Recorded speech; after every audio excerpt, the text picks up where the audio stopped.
कुष्मांडा देवी का अवतार माँ दुर्गा के 9 रूपों में से एक है, जिनकी पूजा नवरात्र के चौथे दिन की जाती है।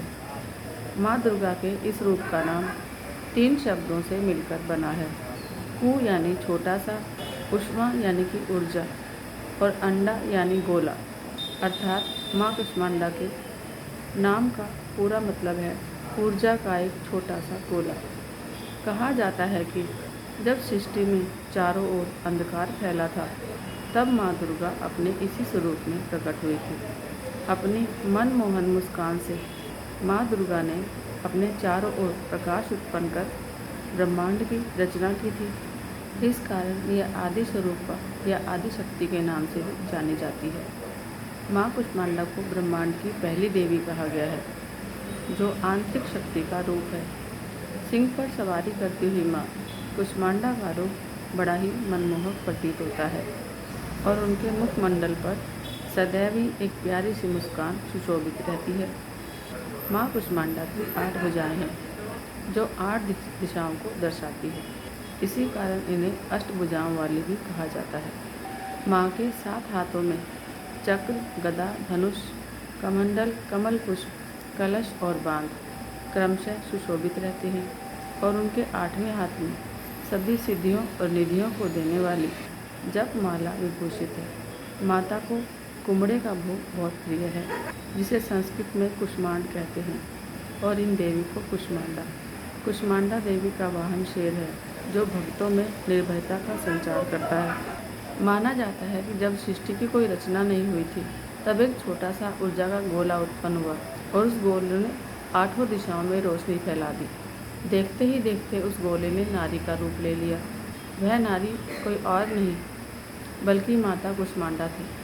इस प्रकार उन्होंने सृष्टि की रचना की। माता कुष्मांडा के नाम में ही सृष्टि की रचना का भाव छुपा है। सृष्टि की रचना कर माँ कुष्मांडा ने 3 देवियों को जन्म दिया और अन्य देवताओं की रचना की। उन्होंने अपने त्रिनेत्र से 3 देवियों की सर्जना की। उन्होंने अपने बाएं नेत्र से महाकाली देवी को उत्पन्न किया, दाएं नेत्र से माँ सरस्वती को उत्पन्न किया, अपने मस्तक पर केंद्रित आँख से महालक्ष्मी देवी का निर्माण किया। फिर उन्होंने 3 देवियों से एक नर और एक नारी को प्रजनित किया। उन्होंने महाकाली देवी से उत्पन्न हुए पुरुष को भगवान शिव और महिला को माँ सरस्वती का नाम दिया। इस प्रकार महालक्ष्मी देवी से आविर्भूत हुए पुरुष को ब्रह्मा जी और रमणी को देवी लक्ष्मी के नाम से नवाजा। आखिर में माँ सरस्वती द्वारा उत्पन्न किए पुरुष को विष्णु और मादा को माता शक्ति के नाम से प्रचलित किया।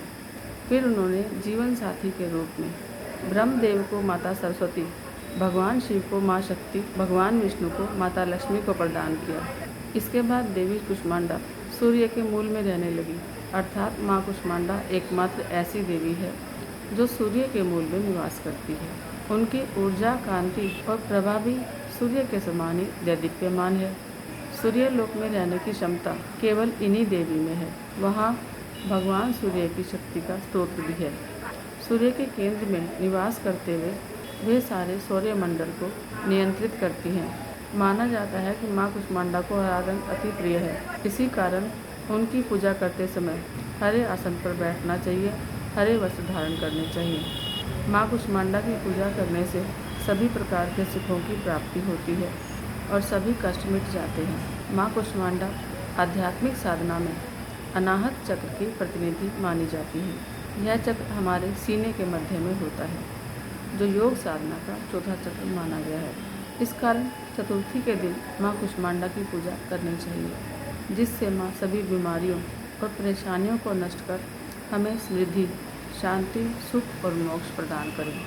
माँ कुष्मांडा का मंत्र है ओम देवी कुष्मांडई नमः, अर्थात ओंकार स्वरूप वाली, अमृत से परिपूर्ण, कलश को धारण करने वाली और कमल पुष्प से युक्त तेजोमय माँ कुष्मांडा के चरणों में हम सभी नमन करते हैं। माँ कुष्मांडा का भव्य और प्रसिद्ध मंदिर कानपुर, उत्तर प्रदेश के घाटमपुर तहसील में NH 86 के किनारे स्थित है। इस मंदिर की कई मान्यताएं हैं और इसे चतुर्थ शक्तिपीठ भी कहा जाता है।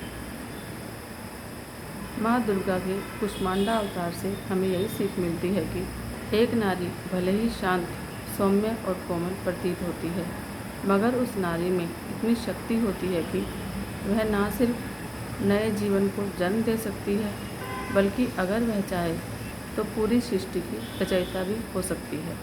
इस पुरुष प्रधान समाज में नारी शक्ति का महत्व समझना बहुत आवश्यक है और माँ कुष्मांडा नारी शक्ति का सबसे पहला और भव्य उदाहरण है। जय माँ अम्बे, जय माता दी।